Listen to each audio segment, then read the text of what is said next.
আসসালামু আলাইকুম আমার প্রিয় শিক্ষার্থীবৃন্দ, আশা করি তোমরা সকলেই ভালো আছো। তো যে যেখানেই আছো, ফিজিক্স অনলাইন ক্লাসে অংশগ্রহণ করেছো, আমি সকলকে আমার অন্তরের অন্তঃস্থল থেকে শুভেচ্ছা জ্ঞাপন করছি। তো ইতিপূর্বে আমরা গতিবিদ্যা অধ্যায়ের প্রাস অংশটি আলোচনা করেছি। প্রাস কি, প্রাসের সূত্র নিয়ে আলোচনা করেছি এবং প্রাসের সূত্র ব্যবহার করে বেশ কিছু গাণিতিক সমস্যার সমাধান করেছি।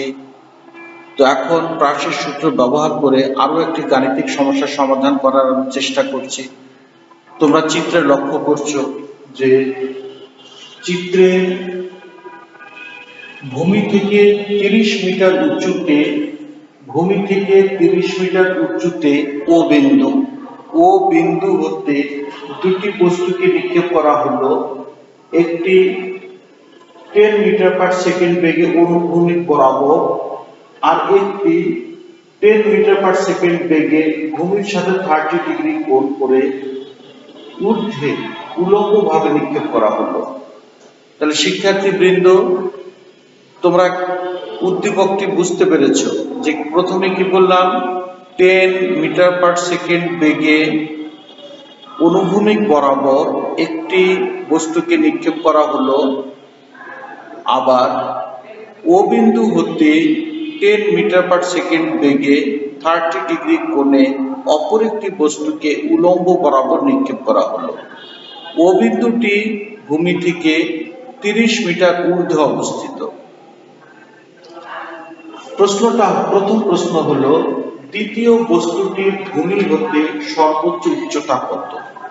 তাহলে সর্বোচ্চ উচ্চতা আমরা বের করার জন্য ভূমি থেকে এই উচ্চতা বের করব h, তারপরে 30 মিটার যুক্ত করলেই আমরা ভূমি থেকে সর্বোচ্চ উচ্চতা পাব। প্রিয় শিক্ষার্থীবৃন্দ, তোমরা উদ্দীপকটি বুঝতে পেরেছ। এখন আমরা গাণিতিক সমস্যাটি সমাধান করার চেষ্টা করি। প্রথমেই রয়েছে ক, যে এখানে h ইকুয়াল 30 মিটার। দ্বিতীয় প্রাসের সর্বোচ্চ উচ্চতা h। সুতরাং h ইকুয়াল আমরা জানি v0 sin theta all square ভাগ টুয়াইস v0 হলো 10 মিটার পার সেকেন্ড, থিটার মান হলো 30 ডিগ্রি, তাই 10 into sin 30 all square 2.2 into 9.8, 5 square 19.6 equal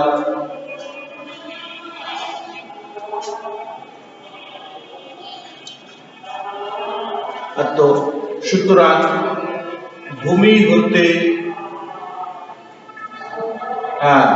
দ্বিতীয় বস্তুটির সর্বোচ্চ উচ্চতা h dash equal to h plus h equal 30 plus 25/6 equal 50.40 meter. তাহলে এখানে আমরা লক্ষ্য করছি সর্বোচ্চ উচ্চতা বলতে দুইটি উচ্চতা, একটি হলো h আর একটি হলো 30 মিটার। তাহলে ভূমি থেকে আমরা দ্বিতীয় প্রাসের সর্বোচ্চ উচ্চতা আমরা নির্ণয় করব। তাহলে এই অংশটি আমরা মুছে দেই। এখন আমরা ক্ষয়ের সমস্যাটি সমাধান করব। সেটি হলো যে কোন বস্তুটি আগে ভূমিতে পড়বে। তাহলে T1 এবং T2 নির্ণয় করব। তাহলে প্রথম প্রাসটি হলো অনুভূমিকভাবে নিক্ষিপ্ত, দ্বিতীয় প্রাসটি হলো উলম্বভাবে নিক্ষিপ্ত।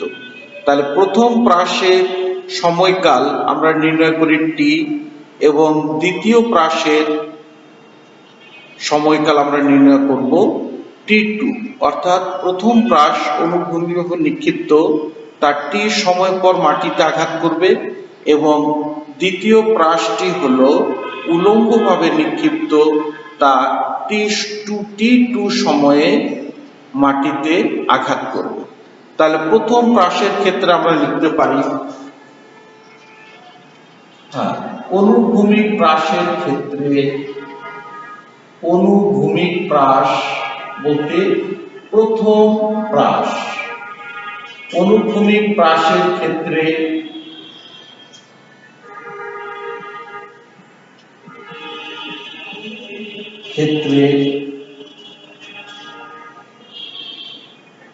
y সমান v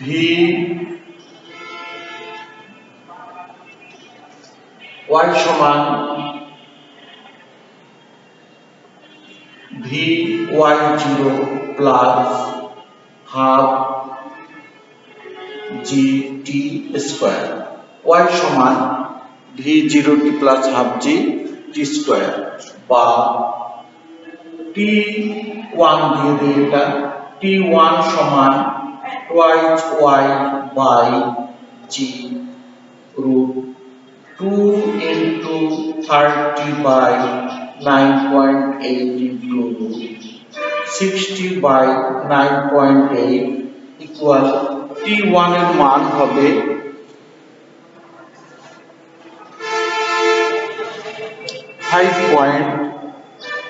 2.47 সেকেন্ড। তাহলে প্রথম প্রাসটি হলো অনুভূমিকভাবে নিক্ষিপ্ত প্রাস, তা মাটিতে আঘাত করতে কত সময় লাগবে? t1 সমান 2.47 সেকেন্ড। এখন আমরা নির্ণয় করব দ্বিতীয় উলম্বভাবে নিক্ষিপ্ত প্রাসের ক্ষেত্রে। উলম্বভাবে নিক্ষিপ্ত প্রাসের ক্ষেত্রে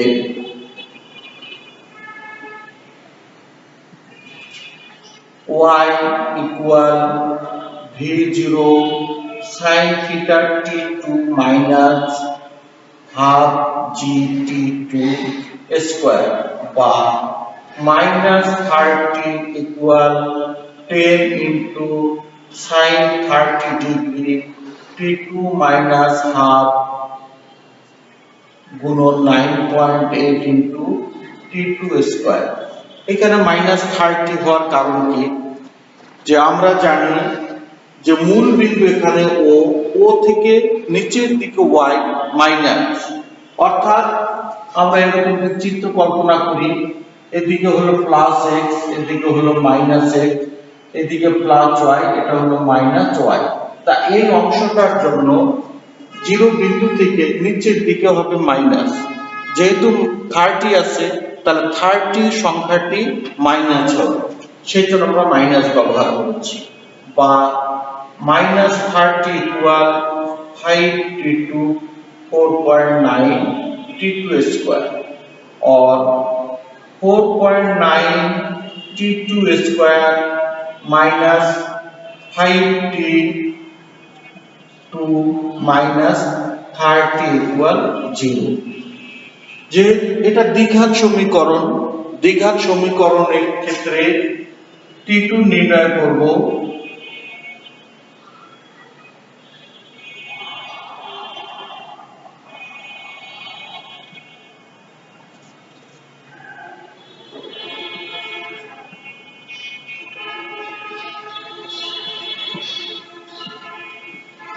-30। দ্বিঘাত সমীকরণটি আমরা একটু সরল করার চেষ্টা করি। দ্বিঘাত সমীকরণের মূল নির্ণয়ের সূত্রটি এটি b square minus 4ac by twice a। এই সূত্র থেকে আমরা এই সমীকরণটি নির্ণয় করতে পারি মাইনাস b, আর সূত্রের মাইনাস এইখানকার মাইনাস আর সমীকরণের মাইনাস মিলে প্লাস 5 প্লাস মাইনাস পুরো b স্কয়ার 4 এ হলো 4.9, সি হলো -30। এই দুইটা মিলে আমরা লিখতে পারি এই সমীকরণটি। তো এখানে আসে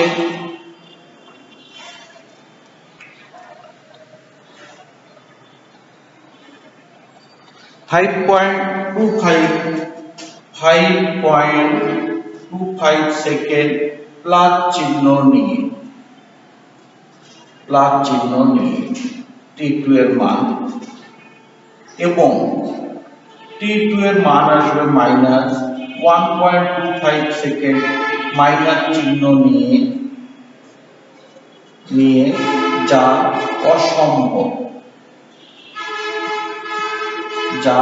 অসম্ভব। সুতরাং t2 এর গ্রহণযোগ্য মান 5.25 সেকেন্ড। এই মানটি হলো গ্রহণযোগ্য মান। এখানে দেখা যাচ্ছে t1 এর মান পাওয়া গেল 2.5 সেকেন্ড, t2 এর মান পাওয়া গেল t2 5.25 সেকেন্ড এবং t1 এর মান পাওয়া গেল 2.25 সেকেন্ড।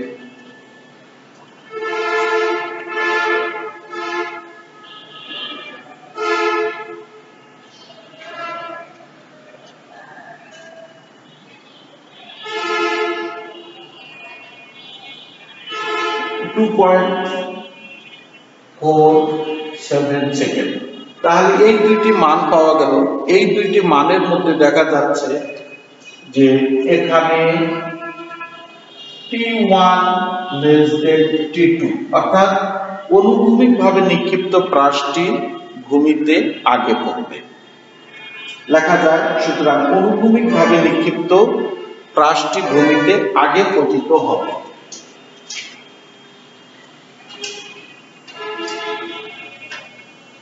এখন গ নম্বরের প্রশ্নটি হলো যে অনুভূমিক সরণ, অনুভূমিক দূরত্ব কত হবে। সুতরাং প্রথম প্রাসের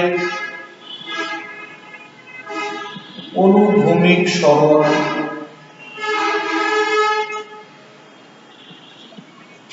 x1 সমান vx0 into t1। vx0 এর মান হলো 10 গুণন t1 5.247 এত মিটার, সুতরাং 24.7 মিটার। দ্বিতীয় প্রাসের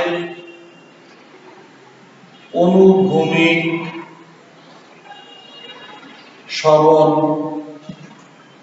x2 সমান v0 cos theta into t2। v0 10 cos 30 degree গুণন 5.25 মিটার। 10 into √3/2 গুণন 5.25, এটি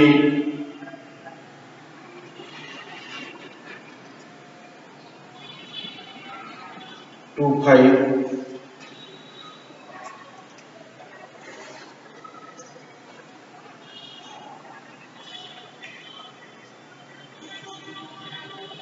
(32.48 মিটার প্রায়।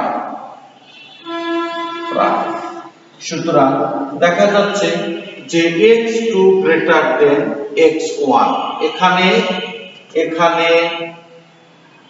x2 greater than x1, অর্থাৎ দ্বিতীয় বস্তুর অনুভূমিক পাল্লাই বেশি হবে। তো শিক্ষার্থীবৃন্দ, প্রাসের গাণিতিক সমস্যাগুলো তোমরা সমাধানের চেষ্টা করবে, এই আশাবাদ ব্যক্ত করেই আমি শেষ করছি।